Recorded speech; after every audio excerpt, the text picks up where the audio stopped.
பர்னபாவின் பணி. இது இயேசு கிறிஸ்துவுக்குள் பிரியமான என் சகோதர சகோதரிகளே, இந்த நிமிட நட்சத்திற்கு இயேசுவின் நாமத்தில் நான் உங்களை அன்போடு அழைக்கிறேன். பர்னபாவின் பணி, சின்னப்பரோடு இணைந்து செயல்பட்ட பர்னபாவுடைய பணி விலையேறப்பட்ட ஒரு ஊழியமாய், விலையேறப்பட்ட பணியாய் இருக்குது. அவர் உறுதியான உள்ளத்தோடு எல்லா மக்களையும் ஆண்டவரை சார்ந்திருக்கும்படியாக ஊக்கப்படுத்தினார். பர்னபா மனம் தளர்ந்த உள்ளத்தோடு அல்ல, உறுதியான உள்ளத்தோடு எல்லா மக்களையும் ஆண்டவரை சார்ந்திருக்கும்படி, ஆண்டவரை தேடும்படி, ஆண்டவரை அண்டும்படி, ஆண்டவரை நம்பும்படி அவர்களை ஊக்கப்படுத்தினார்.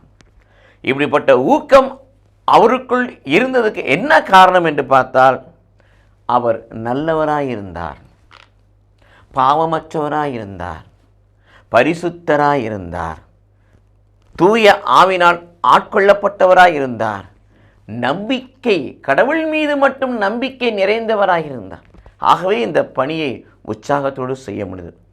அதே நல்லவராக, நன்மை செய்பவராக, பாவமற்றவர்களாக, பாவ மன்னிப்பு நிச்சயத்தை பெற்றுக்கொண்டவர்களாக, தூய ஆவினால் ஆட்கொள்ளப்பட்டு கடவுள் மீது மட்டும் நம்பிக்கை கொள்கிற பிள்ளைகளாக நீங்கள் நானும் இருந்தோம் என்று சொன்னால், நம்முடைய வாழ்வை கண்டு அநேகர் ஆண்டவரை சார்ந்திருக்க வாழ்க்கைக்கு போகக்கூடும்.